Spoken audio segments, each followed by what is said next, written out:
a nuestras familias.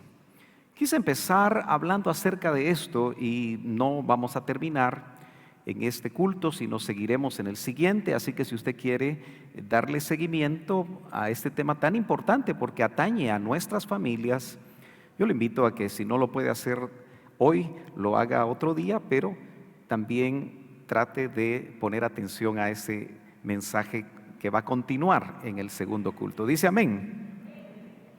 Fíjese que nosotros obviamente estamos bien familiarizados con los primeros capítulos del libro de Génesis. ¿Cuántos están familiarizados con los acontecimientos que nos narra los primeros capítulos del libro de Génesis? Mi pastor, el hermano Otto, por muchos años compartió algo que no todos quizá lo logramos entender o lo logramos visualizar. Pero él decía que en los primeros 11 capítulos del libro de Génesis está contenida toda la Biblia. Imagínense, necesitamos ser muy concienzudos, estudiar de una manera muy especial para encontrar realmente lo que él encontró en su propia experiencia. Pero ahí notamos nosotros que Dios inicia esa revelación del Génesis, que significa principio, la inicia con una familia. ¿Estamos de acuerdo con eso? Adán y Eva. Por cierto, nos indica cuando ellos tuvieron hijos, a Caín y Abel, así que era una familia de 4.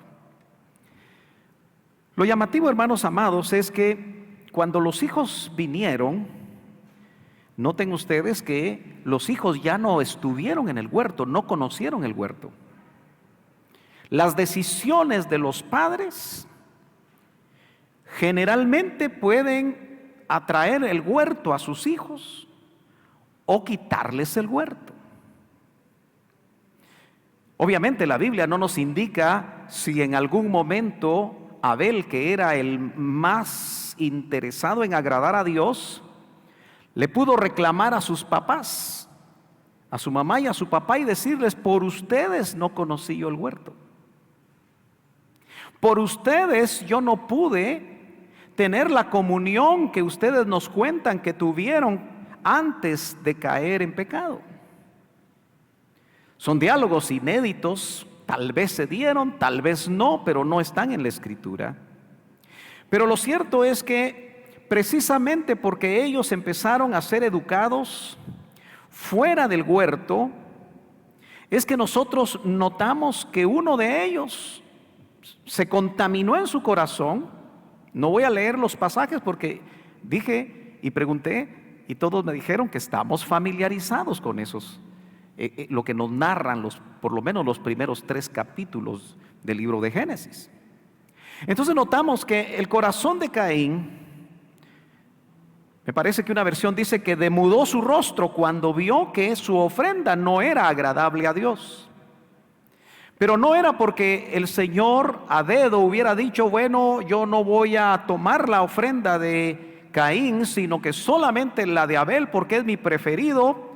No, sino que tanto a Abel como a Caín seguramente les revelaron la importancia de derramar sangre en aquellas ofrendas que presentaban delante de Dios. Porque después de la caída, si usted me acompaña a Génesis capítulo 3, bueno, lo tengo por acá ya apuntado para hacer un poquito más rápido, pero capítulo 3 y verso 15, yo lo voy a leer mientras usted lo termina de encontrar. Dice: y pondré enemistad entre ti, le dijo a la serpiente el Señor, y la mujer. ¿Lo lee? ¿Ya llegó ahí? Gloria a Dios. Y quiero ir despacio porque dice: y entre tu simiente, le está hablando a la serpiente. Entonces hay una simiente de la serpiente. Y la simiente suya. Entre tu simiente, perdón, cuando dice entre tu simiente y la simiente suya, está hablando de la simiente tanto de la mujer como de la serpiente.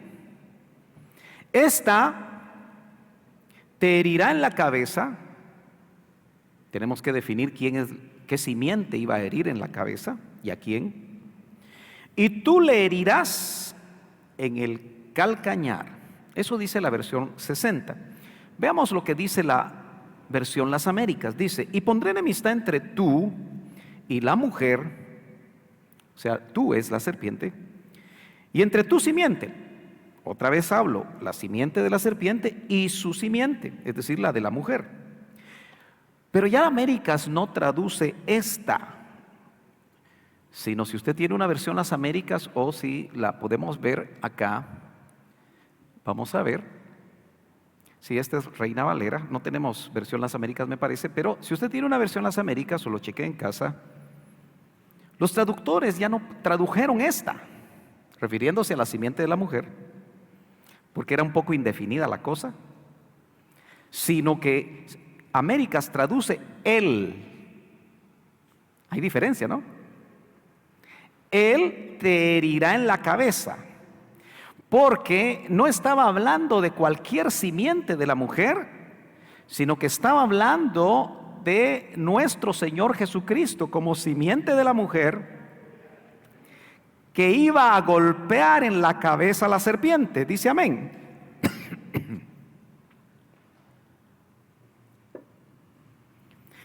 Y tú lo herirás.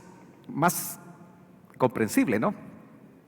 Y tú lo herirás en el calcañar. Esa es la cruz del Calvario. La serpiente, su simiente, creyó que en la cruz del Calvario habían ganado la victoria, pero nosotros sabemos que el Señor, la muerte no lo pudo retener, y de la manera como Él lo había indicado a sus discípulos, al tercer día Él se levantó, de tal manera que solo hubo una mordedura al calcañar. Pero me gusta una de las versiones, por eso cuánto aprecio los consejos, los criterios que mi pastor me trasladó. Porque uno de sus criterios, al ver tantas versiones, era que la mejor versión son todas las versiones, porque nos complementan el concepto. Usted y yo no somos especialistas ni conocedores, se necesitaría muchos años de estudio de los idiomas originales, como lo hacen aquellos que han traducido. Algunos se llevan hasta 40 años, imagínese usted en traducir. Entonces, hay algunas versiones que me gusta, que no solo dice, Él te herirá en la cabeza, sino que el concepto es mucho más dramático, porque dice, Él te aplastará la cabeza. Porque en la cruz del Calvario el Señor le aplastó la cabeza a la serpiente. ¿Cuántos dicen gloria a Dios? Aleluya. Ahora yo quiero que usted ponga atención, que mi énfasis va a ser dirigido a las familias. Esta iglesia está compuesta por familias. Aunque usted venga solo, usted es parte de un núcleo familiar. Platicábamos con mi esposa cuando veníamos que no ha sido fácil el poder clasificar dónde se va a sentar usted, tener una plataforma, preguntarle cuántos vienen. A veces usted dice que vienen 5, pero vienen 1, o vienen 2, o vienen 3. Pero lo llamativo es que en las listas que a mí me pasan, anoche me lo pasaron a la 1 de la mañana, aunque lo vi hasta hoy, ¿verdad? A las 6 de la mañana yo estaba revisando, porque eso hago continuamente, ¿quiénes vienen? Porque los que no vienen, que son ovejas de Iglesia de Cristo Betel, Ministerio en Casas, pues nos interesa saber por qué no vienen. Amén. Entonces estaba chequeando y digo yo, bueno, aquí está la familia tal, aquí está la familia tal, aquí está la familia tal. Y algunas familias que todavía no me logro familiarizar con sus apellidos, pero si usted se va a quedar acá o nos visita, pues en algún momento tendremos una entrevista y platicaremos un poquito acerca de eso. Pero note entonces que esta promesa, que se le conoce como el protoevangelio, Génesis 3:15, porque es la promesa de redención, quiero que note que se la dieron a un esposo y a una esposa cuando acababan de pecar. Así de importante es para Dios la familia. No sé si me está siguiendo. No se lo dijo solo al hombre, sino que ahí estaban ellos.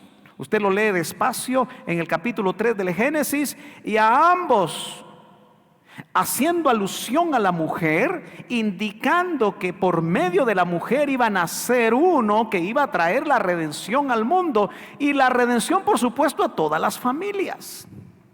Por eso el tema de hoy es el rescate a nuestras familias. ¿Cuántos dan gloria a Dios? ¿Cuántos creen que el Señor está interesado en nuestras familias? ¿Le puede dar un fuerte aplauso al Señor? Aleluya. Gloria a Dios. Ahora, cuando uno camina al capítulo 8 o desde el 7, incluso los contextos creo que nos ayudan desde el 6, uno se da cuenta que no pasaron ni 1000 años después de los acontecimientos narrados en los primeros 3 capítulos, donde las familias se corrompieron. Cuando uno habla de la sociedad que se corrompió, como que es un poco ambiguo, pero cuando nosotros decimos que las familias se corrompieron, entonces nosotros podemos sacar mayor provecho acerca de lo que Dios en este tiempo nos quiere decir. Entonces, yo quiero hablar con usted acerca y llamar su atención a 2 acontecimientos que trajeron juicio sobre la tierra. Uno de ellos es el diluvio, pero no vamos a ver los detalles, usted los conoce. Y no es el tema en sí el diluvio, sino yo quiero que usted note que en el juicio sobre el diluvio o por el diluvio a la tierra, y luego el juicio de Sodoma y Gomorra, un detalle que el Señor me hizo ponerme atención, y yo se lo traslado en esta mañana, es que en ambos juicios Dios salvó a 2 familias. ¿Se da cuenta de eso? De toda la humanidad, Dios decide salvar exclusivamente a la familia de Noé. Y Sodoma y Gomorra deben haber sido ciudades grandes. Yo sé que aquellos que adversan lo que la Biblia enseña, creyendo ser sumamente inteligentes, queriendo usar las ciencias exactas, haciendo para eso de la arqueología, incluso la arqueología bíblica, una ciencia aplicada a tratar de definir si lo que la Biblia dice es cierto o no, siguen todavía gastando dinero, tiempo, porque no creen a primera mano lo que la Biblia dice, porque obviamente muchos de ellos ni siquiera han nacido de nuevo. Entonces ellos están buscando los vestigios de Sodoma y Gomorra. Tal vez usted ha visto algún tipo de enseñanzas, videos, películas sobre Sodoma y Gomorra. Hoy que en las redes aparece tanta cosa, dicen que los arqueólogos probablemente encontraron una de las ciudades que probablemente es donde estuvo Sodoma y Gomorra. Bueno, como llovió, ¿cuántos saben que llovió fuego y azufre? ¿Cree usted que pudo haber quedado algo? Ellos seguirán tratando de usar su cabeza, su cerebro, su racionalidad, sus neuronas para tratar de decidir ellos si Dios realmente existe y si la Biblia es la palabra de Dios. Qué bueno que nosotros nos ahorramos eso, porque a nosotros sí se nos ha revelado que esto es la palabra de Dios y que debemos de ponerle atención. Ya no nos tienen que convencer, aleluya, que lo que Dios nos habla en su palabra es cierto, es verdad. De hecho, algunos han calificado la Biblia como el manual del fabricante, Porque al fin y al cabo Él nos creó a nosotros, pero en su palabra está el manual acerca de todo lo que tenemos que hacer, en este caso que nos atañe hoy, para que la familia funcione. Usted no me dejará mentir, hermano amado, que no es suficiente con nacer de nuevo para que la familia funcione.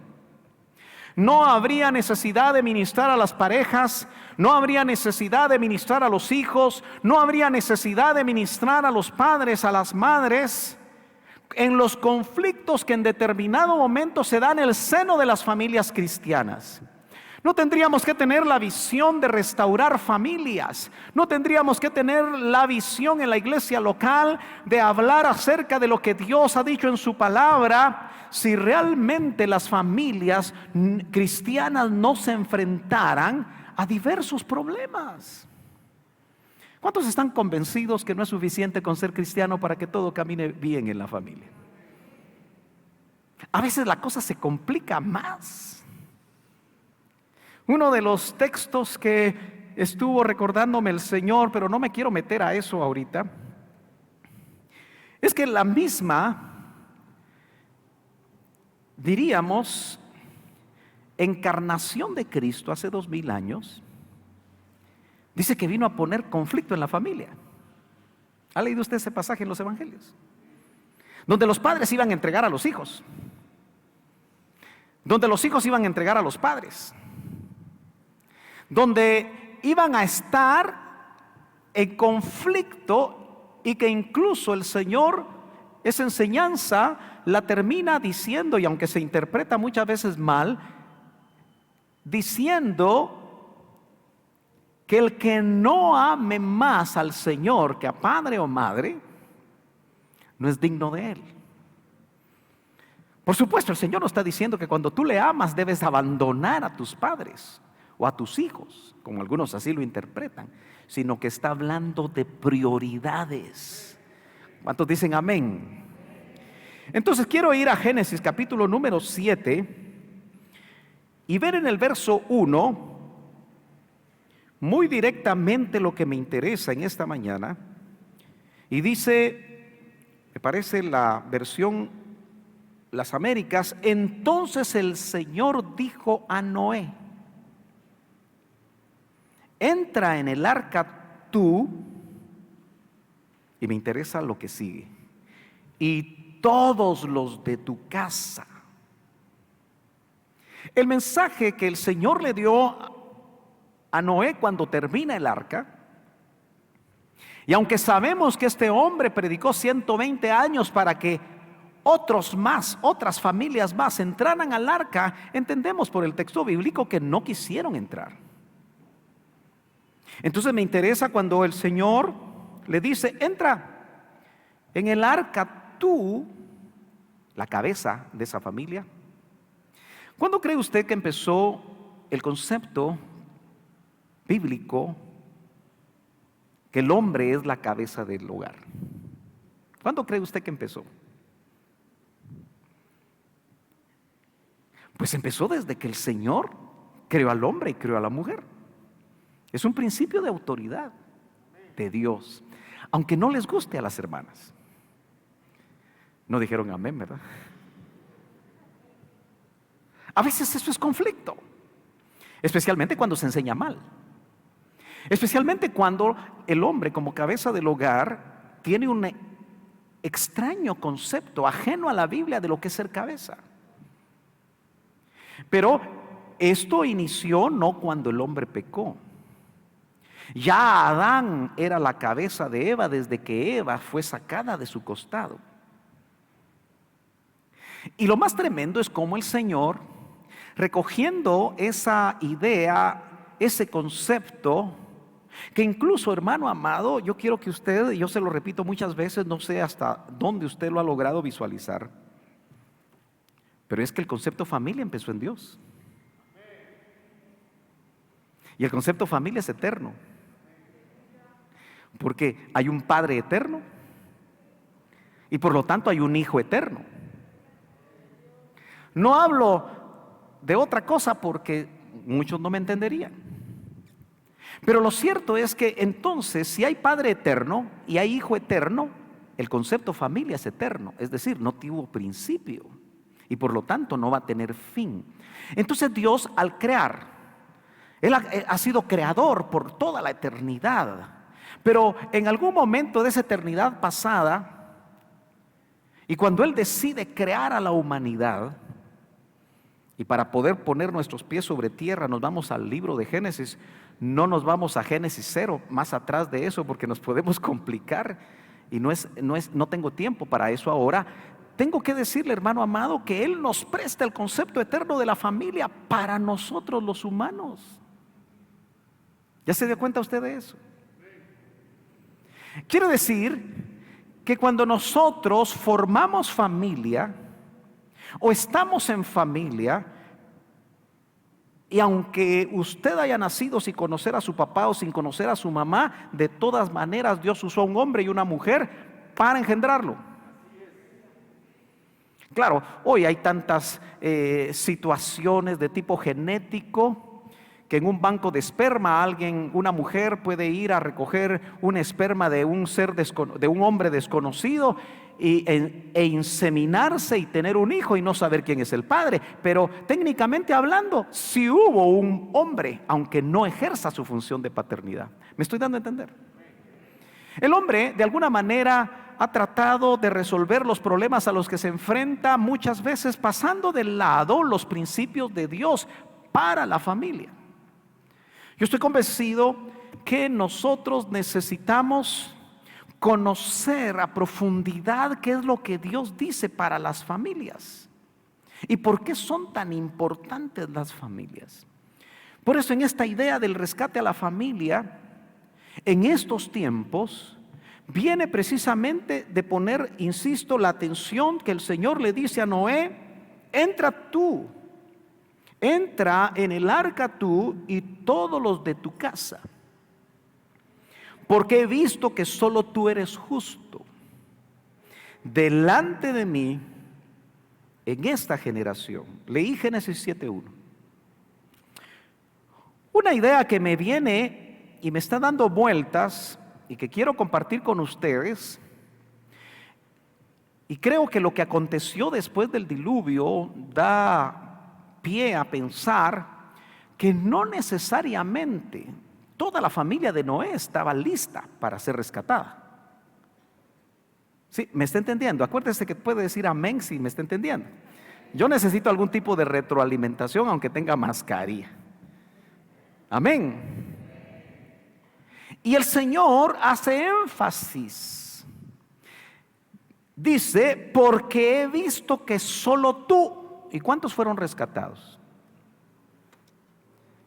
8.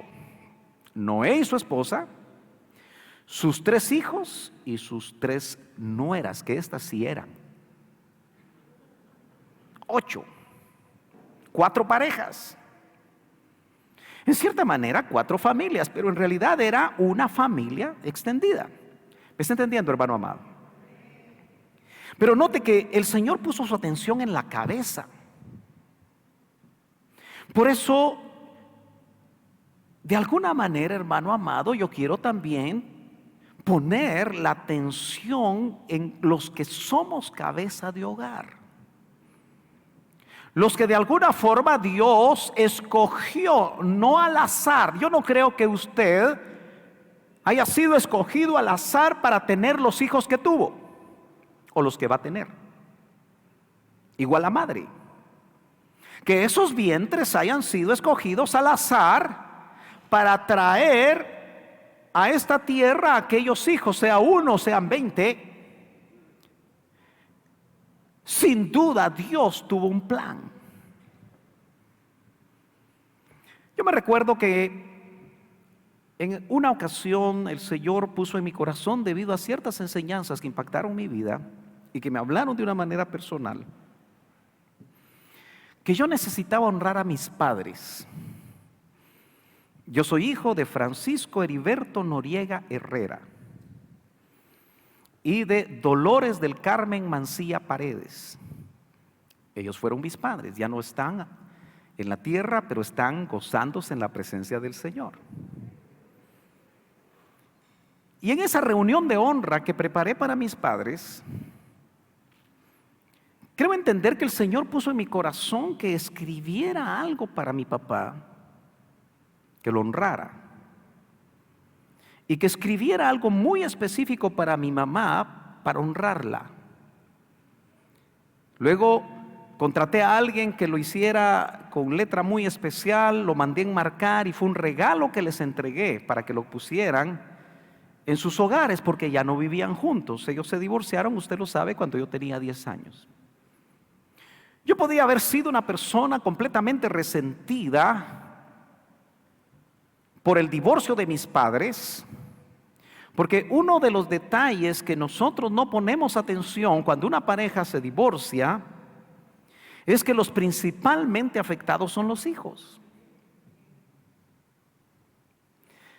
Y que de alguna manera eso abre puerta para ataques del enemigo sobre las vidas de los hijos.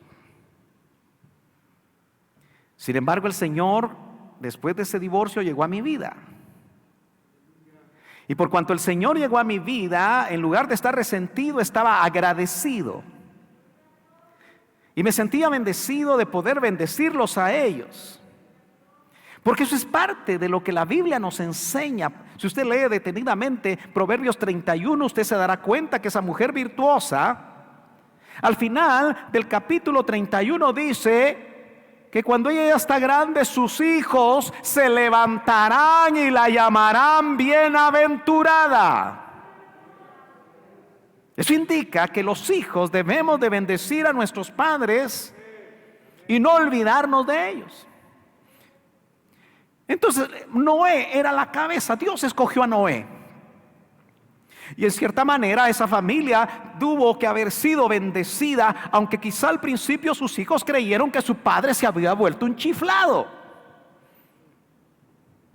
Cuando Dios se le revela a Noé y le muestra que viene un diluvio de agua, y lo que parece es que no tenían todavía el concepto de lluvia en ese tiempo, y empieza a ver que él construye un enorme barco y que deja todas las demás cosas que él hacía, y que quizá todos los recursos que tenía los invirtió en hacer ese gran barco donde no había agua cerca. En algún momento sus hijos quizá creyeron que estaba loco, pero gloria a Dios, porque él fue usado como instrumento para que sus hijos lo ayudaran y pudieran, a través de esa revelación que él había recibido, y no ellos, ni sus esposas, ni la esposa de Noé, entender que Dios le había hablado.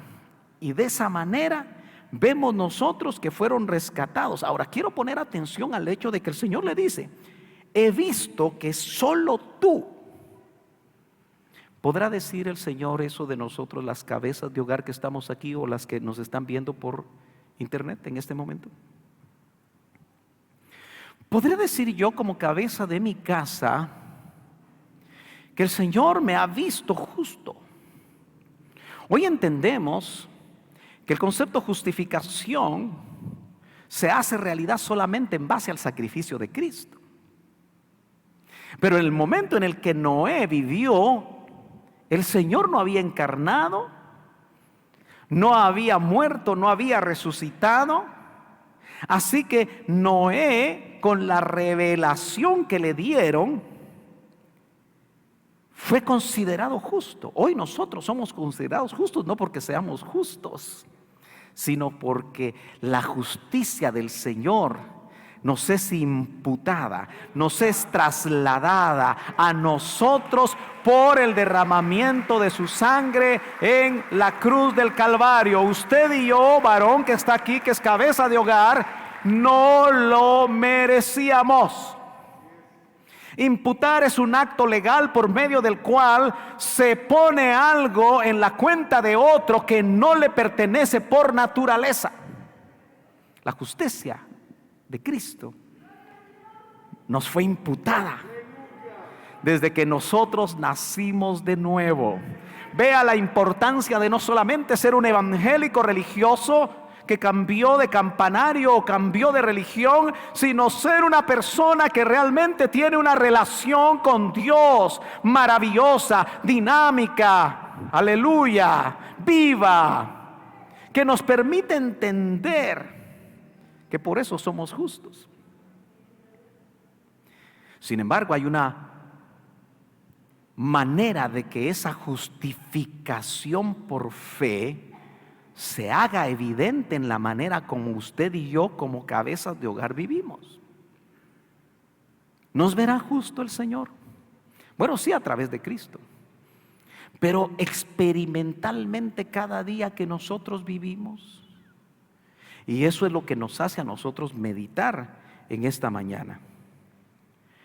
Acompáñeme a Hebreos capítulo número 11. Una de las cosas interesantes que a mí me gusta ver cuando estoy pensando en algún personaje de la Biblia es ver si aparece en la famosa galería de la fe del capítulo 11 de Hebreos.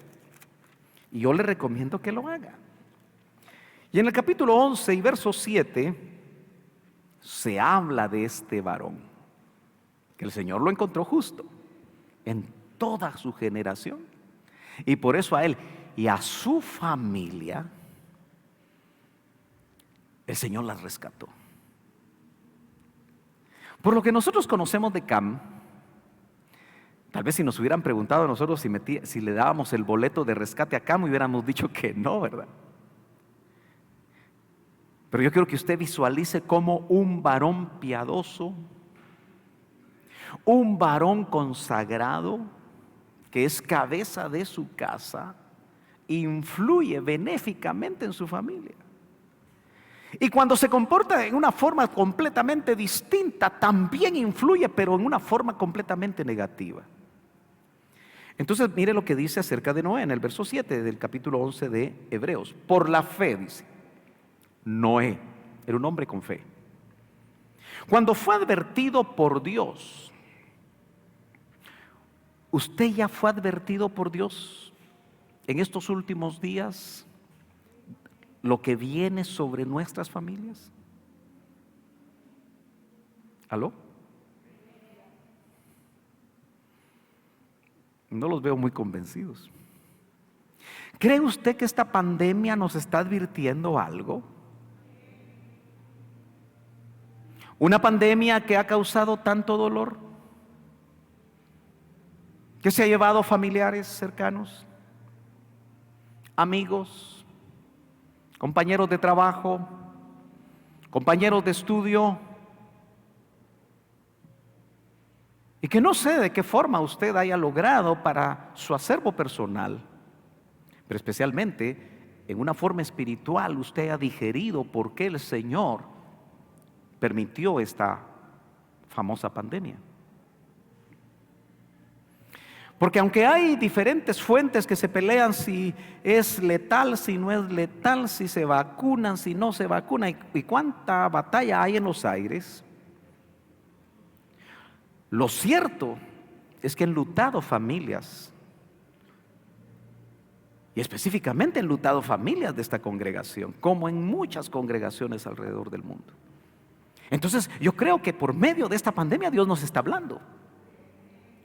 ¿Lo cree usted también? Pero le debe de advertir más específicamente a la cabeza. Y yo tengo que, hermano, aterrizar en la idea como pastor local, que muchas veces es la cabeza de hogar la que anda bateando, la que no se mete con el Señor como se mete su esposa. Y por lo tanto puede ser que ella sea la que haya sido advertida y no él. Pero aquí notamos que dice: por la fe Noé, cuando fue advertido por Dios acerca de cosas que aún no se veían. ¿Quién es el que debe de advertir acerca de la parucía que está cerca a su familia? La cabeza. Toda cabeza responsable debe no solamente conocer lo que la palabra de Dios dice al respecto, sino que debe de estar viviendo de tal manera que su familia pueda ser parte del rescate. ¿Me está entendiendo? Aunque esas cosas todavía no se vean. Dice que Noé con temor, ¿lo está leyendo conmigo? Preparó el arca en que su casa se salvase. Cuando yo hablo sobre aspectos de familia, porque el Señor pone esto en mi corazón, yo me preocupo mucho porque al primero que le habla es a mí, porque eso es lo correcto. Pero también le va a hablar a usted, que es cabeza de hogar. Y Dios nos va a decir cosas que no son cómodas. Dios nos va a hablar de tal manera que nos va a incomodar a las cabezas, que pretendemos muchas veces en forma religiosa estar bien. Pero es necesario hacerlo.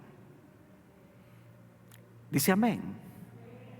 Yo no pretendo, hermano, ser necesariamente el mejor ejemplo, aunque debo serlo. Pero no le voy a venir a saludar a usted con la idea de que yo soy el esposo perfecto y el padre perfecto, porque no lo soy. Y aquí no hay ninguno tampoco que lo sea. Pero vamos encaminándonos a eso. Deseamos alcanzar la madurez. Deseamos estar sensibles. Ojalá que usted desee ser sensible a que el Señor le advierta lo que viene. Porque hay algo que usted no debe de perder de vista, que en el discurso escatológico de Jesús en el capítulo 24 de Mateo dice que así como en los días de Noé, así será la parucía del Hijo del Hombre. Entonces pongamos atención que el Señor le advirtió a un padre de una familia. ¿De qué cosas estará siendo usted advertido? No se preocupe solamente si en esta pandemia va a perder o no el trabajo, lo que podría causar un caos económico en su familia. Pero Dios es Jehová Jireh. Así que Él se encargará. Preocupémonos más de las cosas que son eternas. Termino leyendo el verso 7 cuando dice: con temor preparó el arca en que su casa se salvase. ¿Dónde estará usted preparando su arca? Hoy no es literal, pero ¿estaremos nosotros los padres de familia preparando el arca para nuestros hijos y nuestra esposa? Y por esa fe condenó al mundo y fue hecho heredero de la justicia que viene por la fe.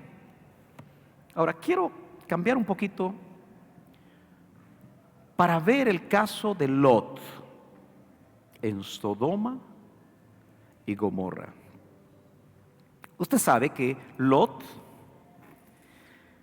no debería haber salido de Ur de los Caldeos, ¿cierto?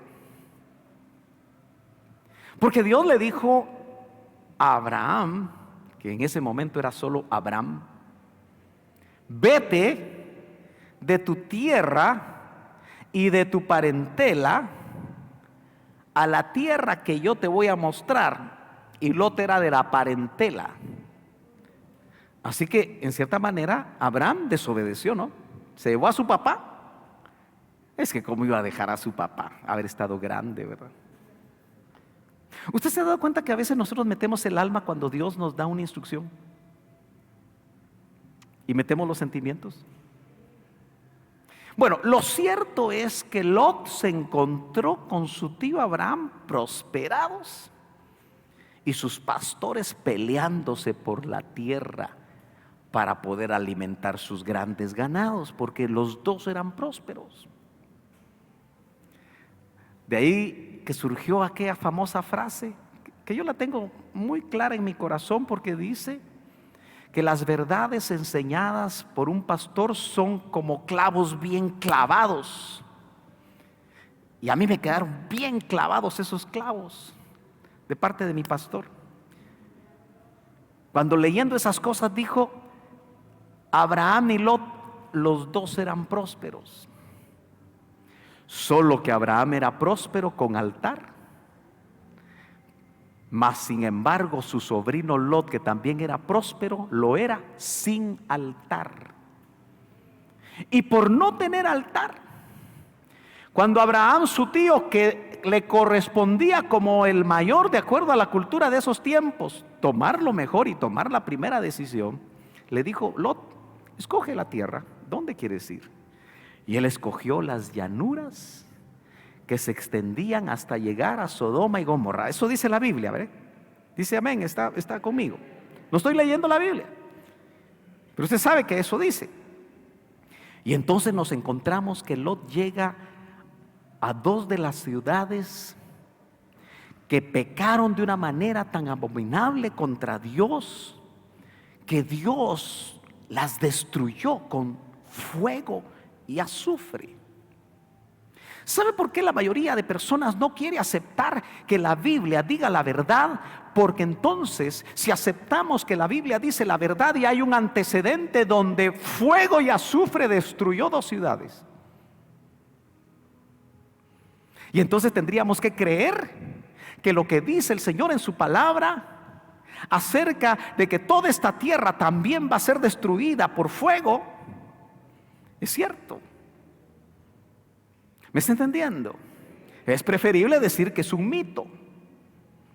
Es preferible decir que eso no sucedió.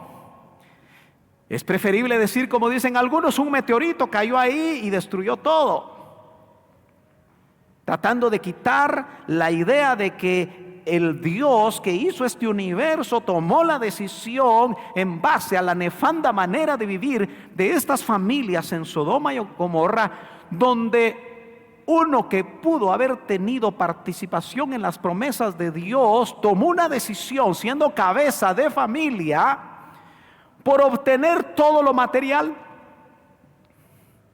Lot supo que en Sodoma iba a negociar mejor. Lot supo que en Sodoma le iba a ir bien, pero no le preocupó a ese hombre, cabeza de esa familia, que aunque lo iba a tener todo, iba a perder a su familia. Cualquier parecido es pura coincidencia. ¿Cuántos cabezas de hogar cristianos alrededor del mundo están tomando las decisiones incorrectas, como abandonar a sus familias e irse tras el sueño americano por obtener 8 veces quizá lo que se gana en su país? Esos 2 millones aproximadamente de guatemaltecos que viven en Estados Unidos, que se fueron de diferentes formas, y que muchos de ellos se los encuentra uno en las iglesias. Y lo más llamativo es que dejaron esposa y dejaron hijos, se olvidaron de sus familias y ahora viven con otras señoras, tienen otros hijos y ahí están sirviendo al Señor, y los pastores, bien, gracias.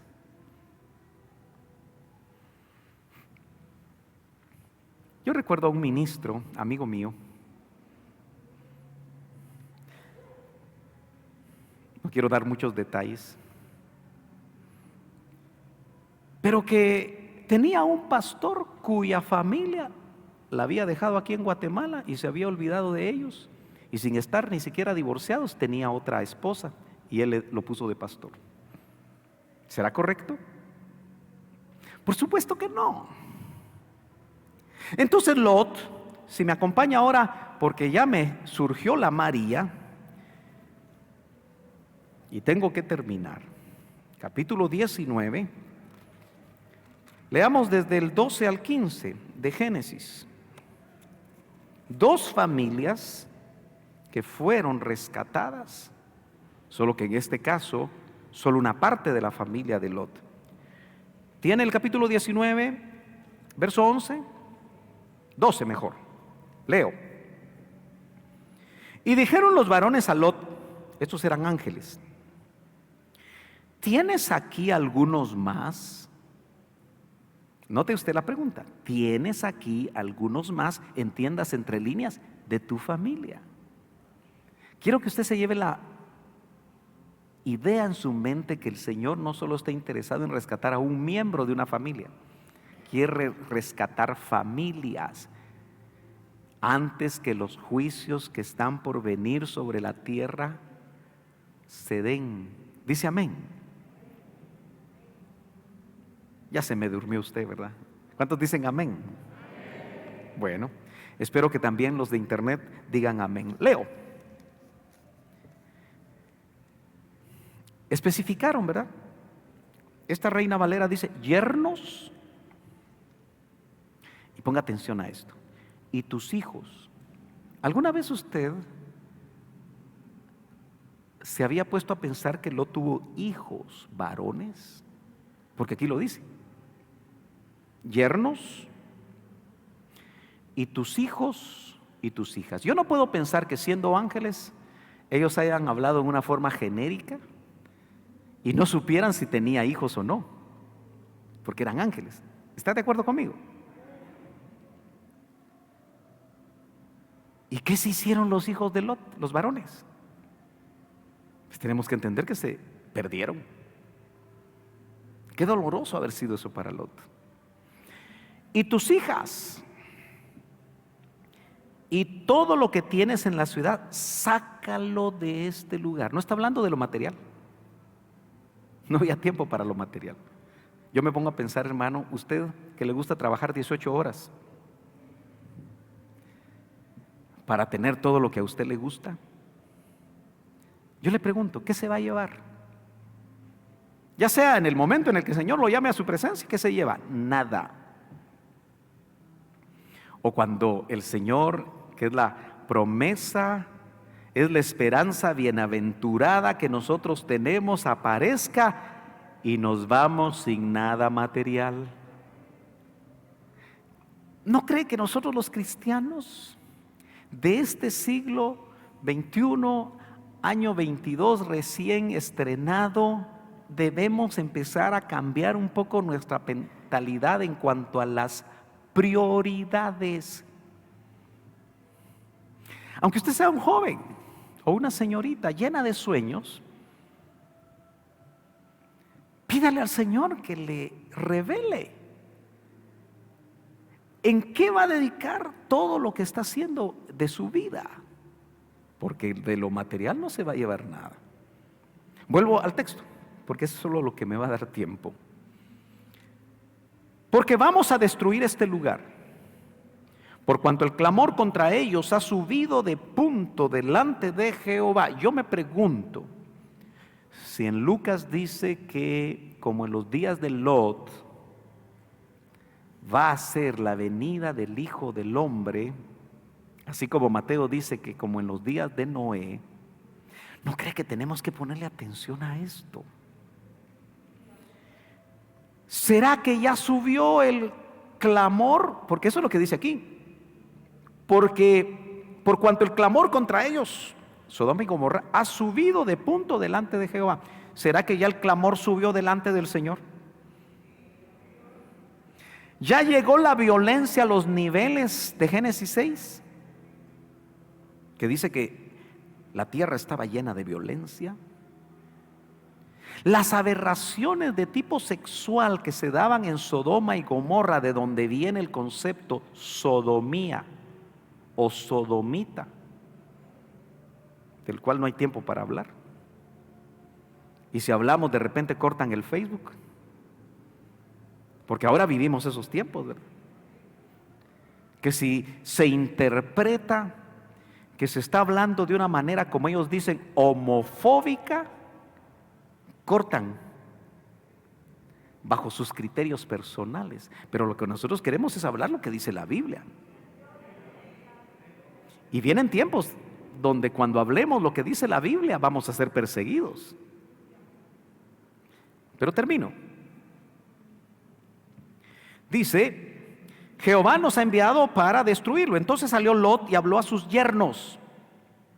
A veces no le ponemos atención a eso. ¿Tú le estás hablando a tus yernos que todavía son inconversos? Algunos aquí puede ser, o de los que están viendo por internet o van a ver este mensaje, que están permitiendo que sus hijas salgan con inconversos.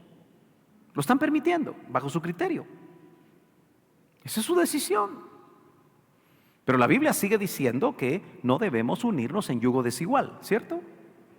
¿O eso ya pasó de moda?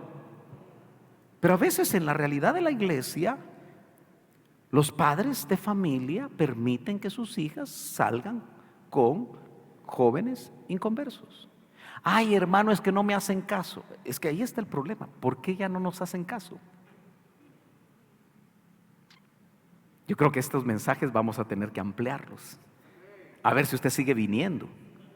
Pero dice, entonces habló a sus yernos, no dice los nombres, por lo menos eran dos porque eran dos sus hijas, los que habían de tomar sus hijas, estaban desposados, ese era el concepto de ese tiempo. Y les dijo, levantaos, salid de este lugar porque Jehová va a destruir esta ciudad. Mas pareció a sus yernos, no tenían fe. Mas pareció a sus yernos como que se burlaba. Los yernos dijeron, ese Lot ya se les zafó un tornillo. Se burlaron. ¿Qué clase de yernos eran? ¿Qué clase de yernos tú que tienes a tus hijos chiquititos? Desde ahorita debes estar orando.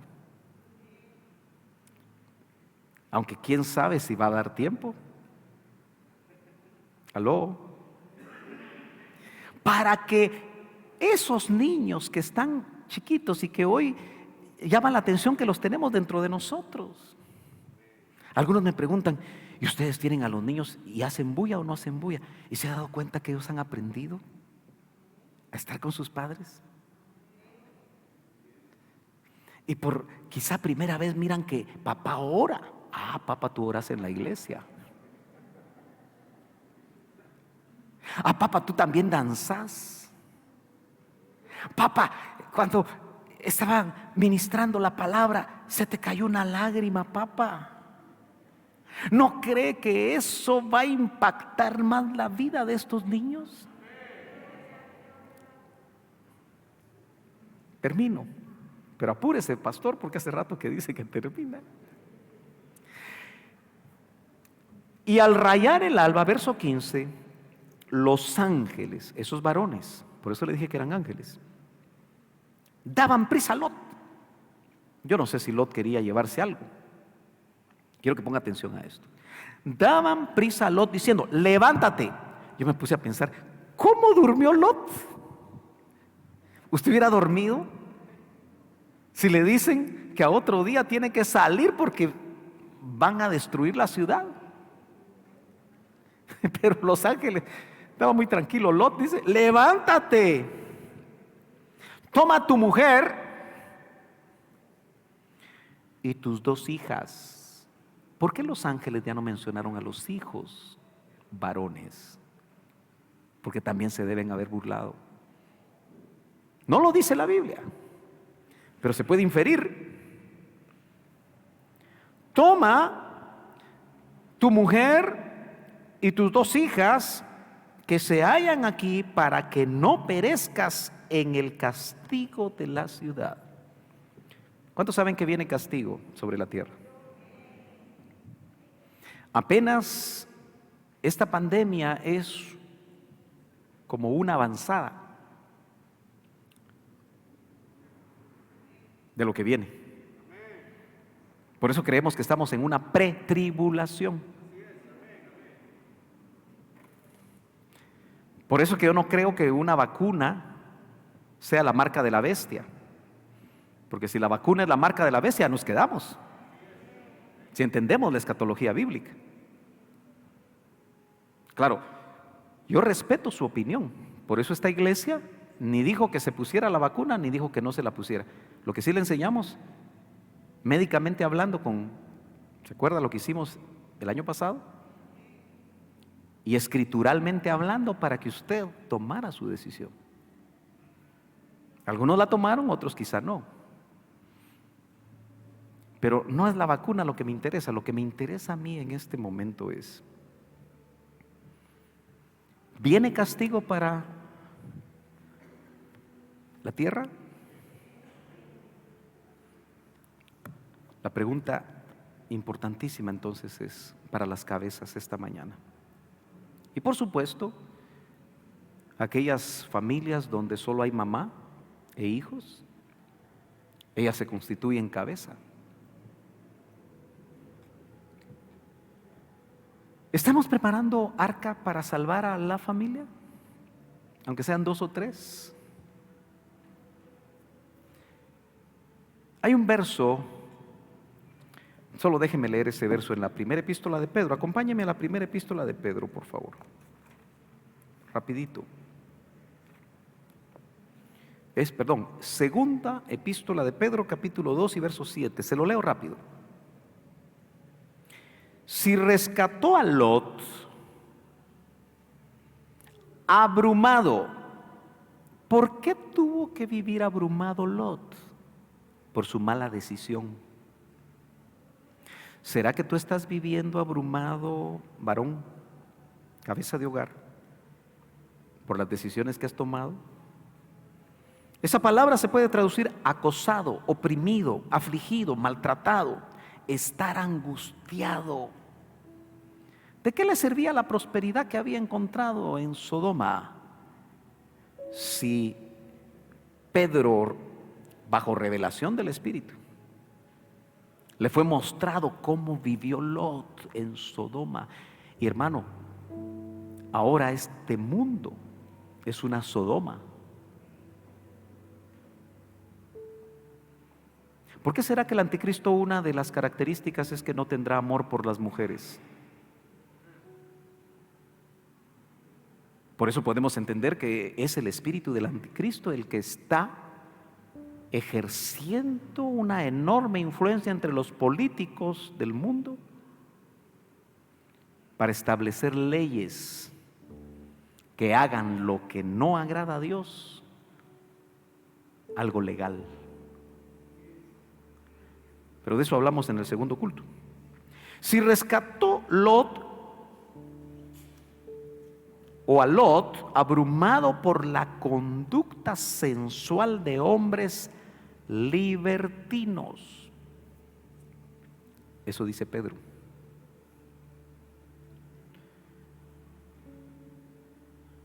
Hoy muchos jóvenes no quieren tener hijos. ¿Se ha dado cuenta usted de eso? Europa es una sociedad que su tasa de natalidad es negativa, porque ya desde la Segunda Guerra Mundial empezó un concepto de evitar tener hijos para no enfrentarlos a una conflagración nuclear en Europa. Poco a poco estos conceptos se han venido trasladando y han llegado a nuestra bella Guatemala. Y hoy por hoy, cuando se habla con los muchachos que en primer lugar no se quieren casar, y en segundo lugar, cuando se casan, no quieren tener hijos. Dentro de sus preguntas y dentro de sus dudas que en algún momento tendremos que abordar en la iglesia, está lo que se está viviendo hoy.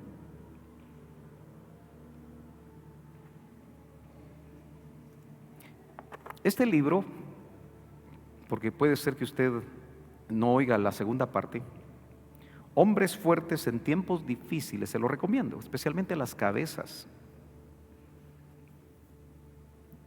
del autor Edwin Louis Cole, el autor de otro libro muy bueno, Hombría al máximo. Pero solo le quiero leer algo, si usted me permite. Este libro fue traducido en el 94, hace 25 años, y hace tiempo de eso. Pero muchas de estas cosas que llegó primero a regiones como Estados Unidos, ha tardado tiempo en llegar a Guatemala. Pero en su página 127 dice literalmente esto: vamos a sodomizar a sus hijos. ¿Nota el término? Vamos a sodomizar a sus hijos, símbolo de su débil masculinidad. Él está citando lo que dicen estos movimientos. De sus pobres sueños y sus mentiras vulgares, los vamos a seducir en sus escuelas, en sus dormitorios, en sus gimnasios, en sus cuartos de baño, en sus estadios, en sus seminarios, en sus grupos de jóvenes. La unidad familiar siembra de mentiras, porque para estos movimientos eso es la familia.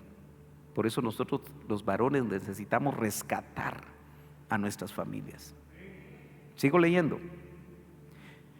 La unidad familiar, ¿cómo la define? Siembra de mentiras, traiciones, mediocridad, hipocresía y violencia será abolida. Todas las iglesias que nos condenan serán cerradas. Nuestros únicos dioses con D minúscula serán los jóvenes de buen parecer. Los dirigentes homosexuales ahora admiten públicamente el uso de Mein Kampf de Hitler, que significa mi lucha, un libro que escribió Hitler, como modelo para atrapar a la sociedad estadounidense. Maliciosos, altaneros y ofensivos nos dejan sin ninguna duda acerca de la lucha que tenemos en nuestras manos por la preservación de nuestras libertades y familias. En la sociedad americana han habido hombres valientes que han enfrentado años atrás todas estas batallas, que ahora están tocando la puerta del Congreso de nuestra República. Pero el tiempo se me fue. Yo quiero que usted se ponga de pie y que especialmente las cabezas que están aquí, las que ven por internet,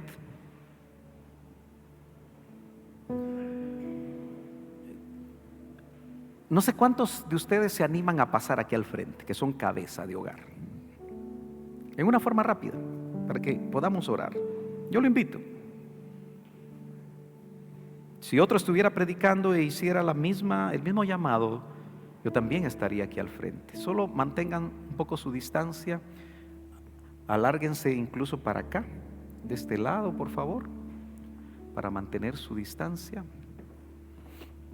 Pero, hermanos amados, cabezas de hogar,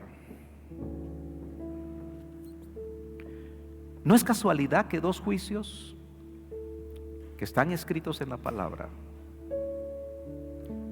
Dios se haya dispuesto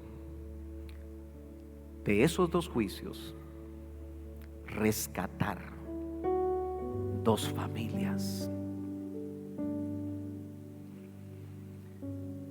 Es llamativo que en la familia de Noé había uno que al final estaba contaminado.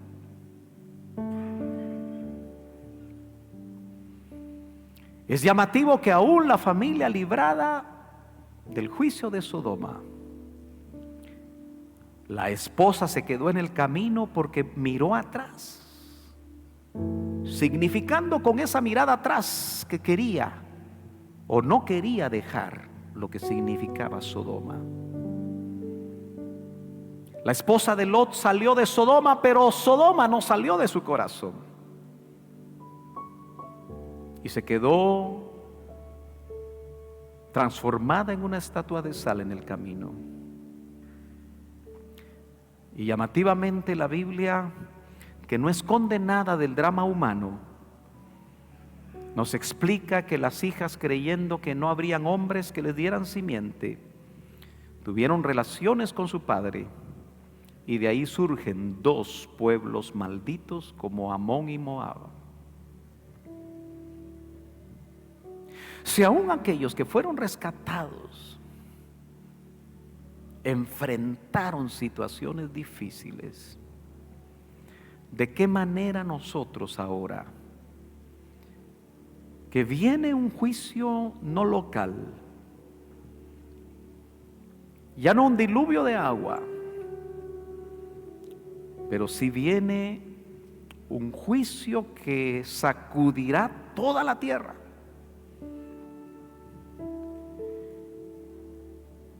Yo quiero orar por ti, para que el Señor en esta mañana te hable personalmente, varón que cubres una familia, varón que has sido puesto por cabeza, no por casualidad, varón que has tenido el privilegio de engendrar hijos y quizá ya tienes nietos. Quiero recordarte de parte del Señor que las decisiones que vas a seguir tomando van a ayudar al rescate de tu familia o la van a hundir. Ninguno de nosotros está realmente preparado para enfrentar lo que viene. Y que tiene, como leímos, tan solo una pequeña muestra. Una agenda definida para corromper a nuestros hijos, a nuestros nietos, y que todavía la iglesia no ha despertado. Es necesario despertarnos del sueño. Varones amados que están aquí, para que nosotros, de acuerdo a la palabra, de acuerdo a la voz del Espíritu para cada uno, según su necesidad, podamos ser advertidos y hacer arca para que nuestra familia sea rescatada. Padre, en esta hora yo vengo orando por cada uno de nosotros, Señor, suplicándote que tengas misericordia, porque tal vez por mucho tiempo hemos jugado a ser cristianos. Hemos venido domingo tras domingo a la iglesia por años y todavía no hemos entendido el verdadero mensaje que el Señor puso en su momento sobre Noé y luego sobre Lot para el rescate de sus familias. Ayúdanos, Señor, en esta mañana a poder, Señor, sensibilizarnos a tu voz. Si nuestro caso es que ya criamos hijos, estos hijos ya se casaron, yo te quiero recordar, tú que ahora eres abuelo, a que todavía hay una responsabilidad de ser vistos delante de Dios como dignos de escapar de lo que vendrá sobre la tierra. Lot tuvo que enfrentar que sus hijos varones, muy probablemente, como lo vimos, se hayan quedado a enfrentar ese juicio, y sus yernos, porque su decisión de buscarlo de la tierra afectó a su familia. Padre, mira las manos de los varones que estamos aquí. Mira las manos de aquellos jóvenes que anhelan casarse, aquellas señoritas que anhelan casarse, y que tú tendrás el plan para ellos. Pero yo te pido, Señor, que las señoritas casaderas que están aquí oigan tu voz, se dejen guiar por ti, para que tú, Señor, si ese es tu propósito, les lleves la persona correcta, no lo que quieran, sino lo que ellas necesitan de parte tuya, Señor. Para que en la medida que tú des tiempo, Señor, y puedan engendrar hijos, lo hagan bajo la revelación de tu palabra, bajo el temor de aquello que como advertencia tú nuevamente traes sobre nuestras vidas. Si tu padre de familia que estás aquí, ya termino, el Espíritu te está redarguyendo acerca de cosas que no has hecho bien, recuerda que Dios no trae culpa, sino que es el Espíritu Santo el que trae redargüimiento. Si en este momento tú te sientes redargüido, porque tu atención tal vez se ha centrado en solamente llevar el sustento material a tu casa, en este momento tú puedes venir delante del Señor y pedirle que Él te guíe a poder retomar el camino. Quizá pueden haber necesidades materiales, pero que no falte en ningún momento que la función que como cabeza espiritual tienes en tu casa sea una realidad, para que tus hijos y tu esposa que tú cubres, cuando vengan los juicios, como lo hizo Noé, como sucedió aún por misericordia con Lot, tú puedas ser el instrumento para que tu familia sea rescatada. Padre, ten misericordia. Háblanos a nuestros corazones, Señor. Sacude nuestras vidas, sacude nuestros corazones, Señor. No permitas que esta palabra sea botada a tierra. Permite, Señor, que esta palabra nos taladre. Permite, Señor, que esta palabra sea como clavos bien clavados en nuestro corazón y no la olvidemos. Y cada vez que tomemos decisiones, Señor, recordemos cuál es la prioridad. ¿A qué nos has llamado? ¿Para qué nos diste familia? ¿Para qué, Señor, nos diste hijos? ¿Cuál es tu propósito principal, Señor? En el nombre poderoso de Jesús. Bendecimos a aquellas mujeres que están solas.